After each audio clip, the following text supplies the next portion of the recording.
faithfully sharing value and exploring great books worldwide. Hi, this is Sally, and I'm here to talk books. Today, I'm going to interpret for you the book Fortress Besieged by Qian Zhongshu.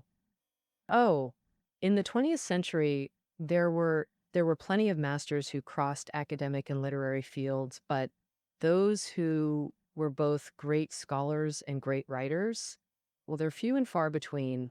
Qian Zhongshu should be the most well-known one. He was born in 1910 and passed away in 1998. Hmm. His fame after death is even grander than when he was alive, and research around him has become a whole specialized field. Qianology, this really shows the charm and lasting value of Qian Zhongshu's works. Qian Zhongshu's main academic works include Guanzhui Bian, Tanyi Lu, Songshi Xuanzu, and others. In his literary writing, his achievements are the novel Fortress Besieged, the short story collection Human, Beast, Ghost, and the essay collection Written on the Margins of Life. Fortress Besieged itself is a masterpiece in modern Chinese literary history. Based on this novel, a TV series was made starring Chen Doming and Gay Yu. It spread widely among the public and became super famous. Qian Zhongshu started writing Fortress Besieged in 1944 and finished it in 2 years. You could say this is one of those rare novels in modern literature that tackles the fate of intellectuals. The novel's core theme is a philosophical reflection on the fate of modern folks. Qian Zhongshu's wife, Yang Zhan, once wrote a line. The main idea of Fortress Besieged is that those trapped inside want to escape. Those outside want to rush in. Whether it's marriage, career, or life's desires, it's pretty much like that. Oh, this phrase is really familiar to everyone. To add a bit more explanation, it basically means the novel's hero, Fang Hongjian, keeps hitting walls cause of both the era's pressures and his own timid nature. He can't get the one he likes, and he reluctantly accepts someone he doesn't. In the fortress of marriage, he finds no peace, and in the end, it's a total failure. Well, the same goes for his whole life.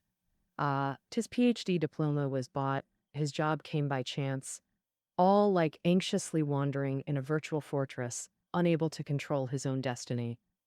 Qian Zhongshu has superb satirical writing skills. The language in Fortress Besieged is witty and sharp. Through brilliant satire, the novel directly points to the survival dilemmas faced by intellectuals and modern people in their besieged fortresses. All right, next up, I'll start by telling you the novel's main storyline. Then I'll analyze the novel's satire of intellectuals and the profound meaning behind the title, Fortress Besieged. Let's first see what kind of story Fortress Besieged tells. The novel opens on a French cruise ship headed to Shanghai. The protagonist, Fang Hongjian, comes aboard. He's returning after gilding abroad. Why do we say gilding? Fang Hongjian had some luck. He got engaged early, but unfortunately, his fiancée passed away. Well, that relationship should have ended there. But unexpectedly, his prospective father-in-law offered him money to study abroad. Fang Hongjian never expected such a windfall. Delighted, he took the money and traveled around Europe, London, Paris, Berlin, with broad interests and no worries. Though he called it 4 years of study, it was really just traveling. He didn't study seriously at all. When the money ran out, it was time to return, but he realized he needed a PhD to show his sponsor, and since he couldn't earn one, in a panic, he bought a fake diploma from a non-existent Clayton University from an Irishman, then boarded the ship home. So that's Fang Hongjian's gilding process and his backstory. On this cruise ship, another important character appears.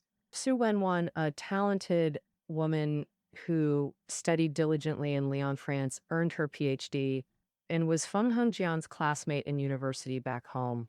In the past, she looked down on Fang Hongjian.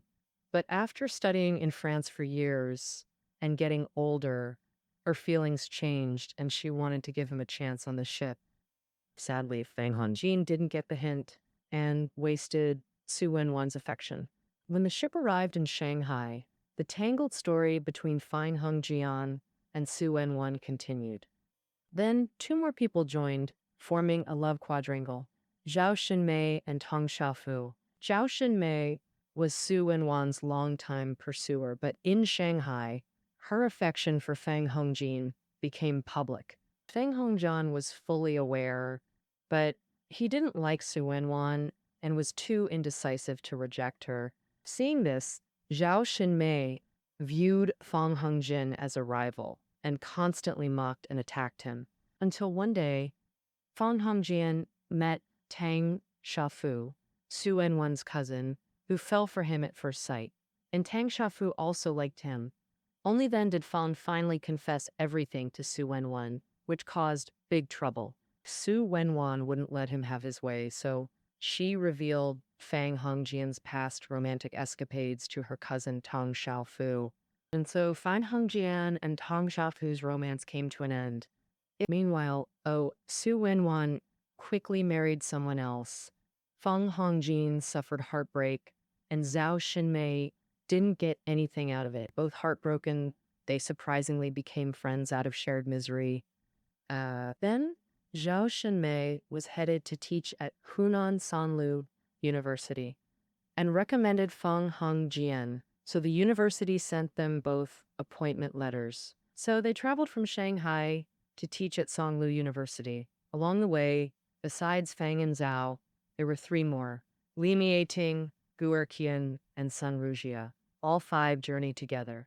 Now, let's highlight Sun Rujia. She's a key figure in the novel, arguably the female lead, and she's not very attractive. Fresh out of college, she became a teaching assistant in the foreign languages department at Sanlu. Though unremarkable, she's the heroine of Fortress Besieged. So, what's so special about her? It's her scheming mind. Their first encounter was Fang Hongjian spinning tales about his ship journey abroad. Like how a whale's tooth gap could hold a whole ship. Sun Rojia's eyes went wide with amazement. Zhao Xinmei, watching, quietly told Fang Hongjian, "Miss Sun is deep, you know. She's like the whale opening its jaws, baiting the clueless one, just like the ship that sailed right in." But Feng Hongjian brushed it off. After all the struggles, the five finally made it to Sanlu University. Over that year, Sun Rujia charmed Feng Hongjian with her vulnerability. They began dating officially and quickly got engaged. But how did the engagement happen? Well, it was Sun Rujia who told Fang Hongjian, her dad wrote, asking about them and pushing for marriage. Fang Hongjian heard it and panicked, but then thought, her family knows anyway, so why not? Colleagues like Li Mieting egged them on mischievously, so they ended up engaged. Later, Fang Hongjian offhandedly asked to see that letter. She froze for a sec, then said, "Oh, I tore it up in a fit of anger." The truth is, there was no letter. It was all Sun Rujia's trick to snag Fang Hongjian. Miss Sun was a master liar, flawless and convincing, so Fang Hongjian had no clue and walked right into the trap. After a year, the uni didn't renew his contract, and he didn't want to teach anymore, so he left. His fiancée Sun Rujia went along with him. During their journey back to Shanghai, they got married, and their married life sank into worldly trivialities. There were personality clashes between Fang Hongjian and Sun Rujia, plus interference from both families, which ultimately caused their marriage to break down. The novel ends with the chime of an ancestral clock, described as this outdated timepiece unintentionally contains satire and melancholy about life, deeper than any words. All the laughter and tears have come to an end. What we've covered so far is mainly Fang Hongjian's linear storyline. Actually, Fortress Besieged is a novel with broad scope, hailed as a new scholar's unofficial history that showcases all walks of life. The sharp edge of its satire mostly targets intellectual circles. Now, let's see how the novel portrays these intellectuals. Qian Zhongshu satirizes various personalities like hypocritical moralists and Philistine intellectuals.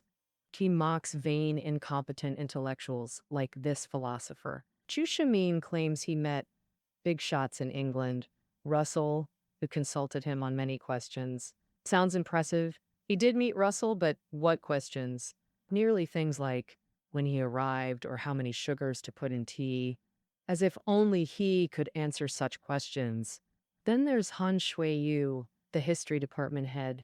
So sanctimonious. Fang Hongjin accidentally learned Han's PhD was also from Clayton University. Fake, just like his own. Though Fang bought a fake diploma too, he felt ashamed and never mentioned it, while Han shamelessly used his to get a teaching job. Han had a stutter, described like this in the novel. Though not mute, Han was born with a slight stutter, and to hide it, he spoke little, slowly, and deliberately, as if every word was guaranteed by his entire personality. People who rarely speak often make others imagine profound wisdom within. Like a tightly sealed old chest, everyone assumes it's full of treasures. This pretentious act aligns perfectly with Han buying a fake diploma to deceive. No surprise there. The most typical Philistine intellectual portrayed is Li Mieting. When traveling from Shanghai to Sanlu University, he brought a huge metal trunk full of medicine to resell in Hunan for profit. During the journey, a companion fell ill and hoped to have some of his cod liver oil. Li Mieting pretended to agree, but secretly swallowed it himself when no one was looking. Another teacher, Gu Erkyan, was a bootlicker. The novel says he wished God had given him a tail to wag when flattering others for better effect. Sunlu University's president, Gao Songyan, was a crafty old fox who acted more like a politician, playing both sides with slick maneuvers. The novel describes his appearance. President Gao's plump, solid face was like unleavened yellow flour, hard to bite even when craving it, without a single tooth mark or wrinkle. It was such a president. You can imagine what kind of professors and associate professors the university had. The novel also notes President Gao was an old scientist. The word old could modify either science or scientist. Sadly, scientists and science differ greatly. Scientists are like wine. Older means more valuable, but science is like women. Older means less valuable. This brilliant metaphor about scientists and science could already stand as a maxim. Another line directly exposes Gao Songyan's fawning ugliness. In fact, a person's flaws are like a monkey's tail, invisible when crouching but exposed for all to see when climbing trees. But that red bottom and long tail were always there, not a sign of climbing higher. Qian Zhongshu's satirical language is the novel's standout feature. Left side of equals Fortress Besieged is built on strings of wit, like the academic hierarchy in universities. Guion famously quipped, "In universities, science students disdain humanities students. Foreign language majors disdain Chinese literature majors. Chinese literature majors disdain philosophy majors. Philosophy majors disdain sociology majors. Sociology majors disdain education majors. Having no one else to disdain, they can only disdain their own department's professors." Reading this today, we might all chuckle knowingly. This academic hierarchy of disdain turns out it existed as early as the Republican era. Guion's satire was deeply influenced by British essays, free-spirited, witty, and humorous. Thus, Fortress Besieged blends profound scholarly refinement with satire, creating unexpectedly powerful effects. For example, the novel describes Miss Bao on the ship wearing very revealing clothes with the term partial truth. Why? Some call her truth because it said truth is naked, but Miss Bao isn't completely naked, so they revised it to partial truth. This phrase uses a metaphor where the subject is Miss Bao and the vehicle is truth. These two seem unrelated at first, but Qian Zhongshu ingeniously combined them, creating a strong ironic effect. Another example is when Feng Hongjian and Zhao Xinmei first meet. Zhao shakes hands and arrogantly looks him up and down as if Feng were big characters that can be read at a glance. Like in a kindergarten reader, Zhao Shenmei sees Feng Hongjian as a rival and is full of hostility, wanting to overpower him with presence. So he sees Feng Hongjian as big characters. The metaphor of the kindergarten reader perfectly captures Zhao Shenmei's contemptuous attitude. Zhao Shenmei's contempt and Qian Zhongshu's brilliant language can be found on almost every page of the novel. Thus, reading this novel is very enjoyable. Saying it's made of sparkling wit is no exaggeration. Qian Zhongshu directs the sharp edge of his satire at intellectuals because this is the group he's most familiar with, and because of his observations and reflections on them. The era Feng Hongjian lived in was one of transition between old and new, facing conflicts between Chinese and Western cultures, and tradition versus modernity. Intellectuals felt this more acutely and were more impacted. As a member of the intellectual group, Qian Zhongshu insightfully exposed its decay with sharp writing. The ridiculous aspects are shown to us by uncovering wounds and sore spots. His dissection of intellectuals and the force of his satire are unmatched, bringing a fresh reading experience to readers of that time.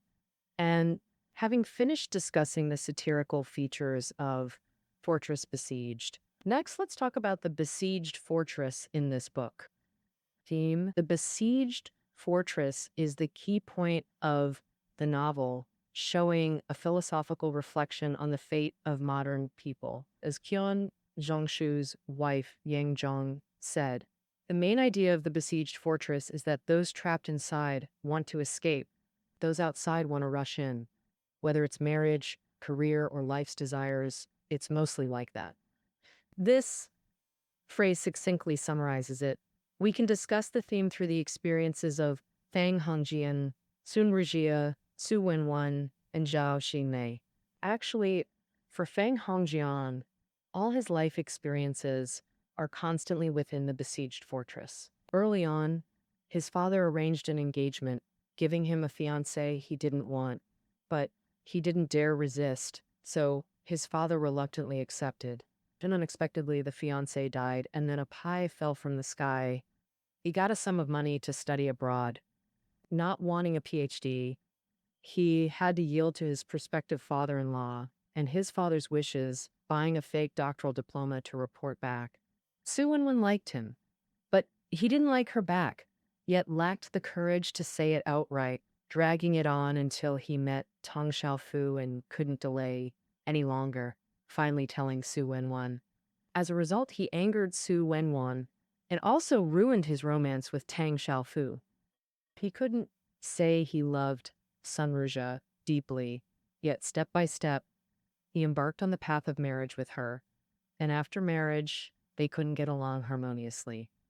Plus, with both families interfering, it ultimately led to the breakdown of the marriage. Feng Hongjian constantly wanders and struggles within the besieged fortress. There were factors of the times. If not for the war, he wouldn't have gone to work at Sanlu University, inland, and probably wouldn't have met Sun Ruja. But the root cause is still Feng Hongjian's weak character, because even without this, something else would happen. If he didn't meet Sun Rujia, there'd be Li Rujia or Zhang Rujia waiting for him. As mentioned earlier, Feng Hongjian's experiences always cycle in a loop. He can't get the one he likes and reluctantly accepts the one he doesn't. In the besieged fortress of marriage, he finds no peace, and it ends in failure. The same goes for his entire life. His PhD diploma was bought, his job came by chance. Neither lasted long, like swaying in a virtual besieged fortress, facing all kinds of failure. Feng Hongjian's character traits are obvious: indecisive, pushed along by others in everything. To sum it up, as Zhao Shenmei put it well, you're not hateful, but utterly useless. Qian Zhongshu chose such an imperfect person as the central character of the novel. Of course, there's a purpose to it. In Qian Zhongshu's portrayal, Fang Hongjin has a good heart, but is weak and useless, indifferent to everything about himself and others. He's always a passive role in life. This kind of intellectual character was very typical at the time. Qian Zhongshu intended to use this typical image to reflect the entire intellectual group and even the besieged fate of modern people. Let's look at Sun Rujia again. This scheming young woman who meticulously trapped Fang Hongjian in her arms. She succeeded. In that sense, she's a winner, but how long could her victory last? She still couldn't escape the net of the besieged fortress. When hunting Fang Hongjian as prey, he was clearly the best marriage candidate Sun Raojia desired. But after marriage, Fang's flaws slowly emerged. Sun went from satisfaction to discontent, nitpicking until their rift widened beyond repair, ending tragically. Sun Rujia and Fang Hongjian are almost polar opposites in personality. Fang is indecisive with no life plans, while Sun is scheming and strategic, yet both opposite personalities failed in life's besieged fortress, trapped in spiritual and practical dilemmas. The final outcome was no different. The novel's primary supporting characters, Zhao Shenmei and Su Wenwan, also embody the besieged fortress dilemma. Zhao pursued Su for 20 years, but she treated him like air, never caring. Su liked Fang Hongjian, but he didn't like her back. Vengeful, decisive, Su ruined Fang's romance, married someone else instantly, giving Zhao no chance. Heartbroken, Zhao went to teach at Sanlu University inland. There, he unexpectedly had an affair with the political science department head's wife. When discovered, he resigned in disgrace and fled back to Shanghai. Yet Zhao and Su's story wasn't over. After marrying another, Su suddenly coquettishly flirted with Zhao. At a banquet, someone quoted an old English saying, "Marriage is like a gilded birdcage. Birds outside, one in, birds inside, one out." So marrying, divorcing, remarrying, it never ends. Su chimed in, "France has a similar saying, but it's not a birdcage. It's a besieged fortress. Those outside charge in, those inside try to escape." How brilliant. When Su said this, wasn't she also reflecting on herself and Zhao? Though individuals, these main characters are profoundly representative. Fang Hongjian is indecisive and can't make up his mind, while Sun Rujia is deep and calculating at every turn. Su Wenwan is self-righteous and pretentious, but actually vulgar.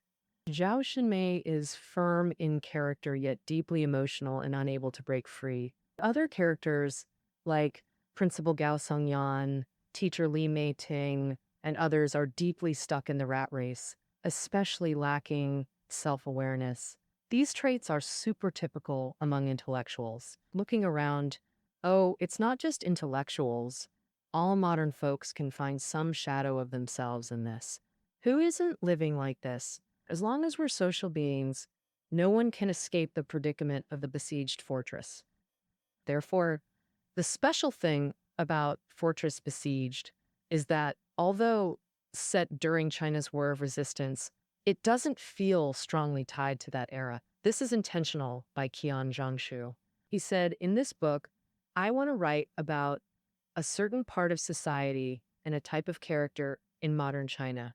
Writing them, I didn't forget they're humans with the basic traits of featherless bipeds." It can be said that the stories of Fang Hongjian and others, their confusions and perplexities, can happen in any era, any country, to anyone. Humans are desire-filled animals, never satisfied long with any state, the so-called besieged fortress. When outside, you long to enter, but once inside, you soon get bored and envy those outside, always thinking life elsewhere is better. This is an eternal human problem.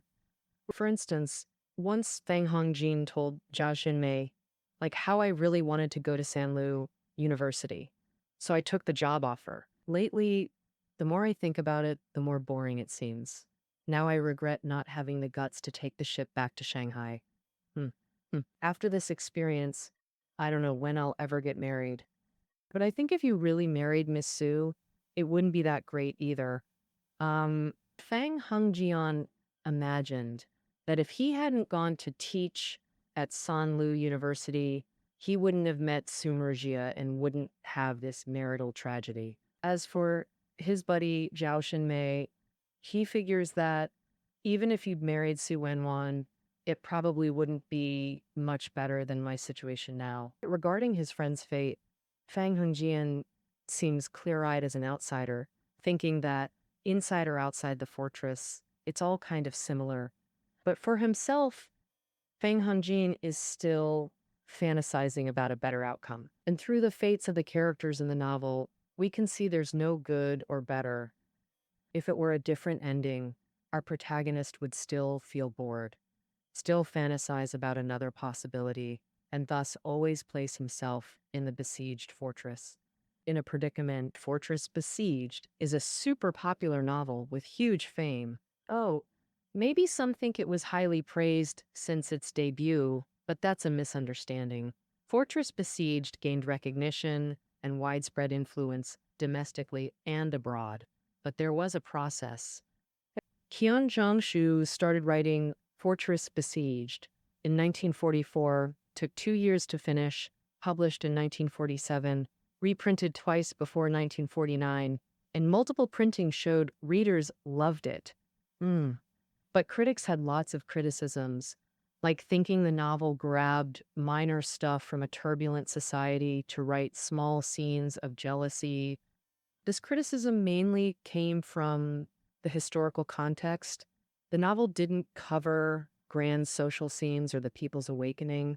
With such dominant talk on big themes, Fortress Besieged stopped reprinting and vanished from readers' sight. It disappeared for 30 years until it was republished in 1980. But overseas, new evaluations popped up. A key event was C.T. Haisha's A History of Modern Chinese Fiction, published in the U.S. in 1961, which gave high praise to Fortress Besieged. Qian Zhongshu's first trip abroad and warm welcome overseas mostly came from Haisha's work spreading influence. In 1980, Fortress Besieged reappeared. Within a few years, it was reprinted many times, showing readers adored it. But at that time, circulation was mostly among more educated readers. After all, the novel was forgotten for nearly 30 years, and most people hadn't heard of it. The turning point came in 1990. The TV series based on the novel aired and caused a huge stir, making Fortress Besieged spread fast among the masses, becoming a household name.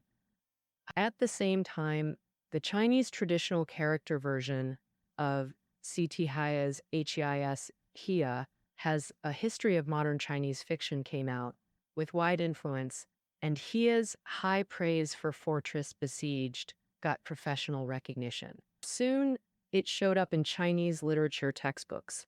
That's how it went. Fortress Besieged gradually earned high praise both among the public and in academic circles. Over 70 years since its debut, its charm hasn't faded.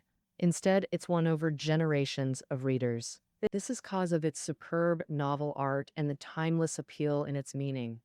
It tells stories of ordinary folks' joys and sorrows, separations and reunions from a bygone era. They're not strangers or distant because connections are everywhere.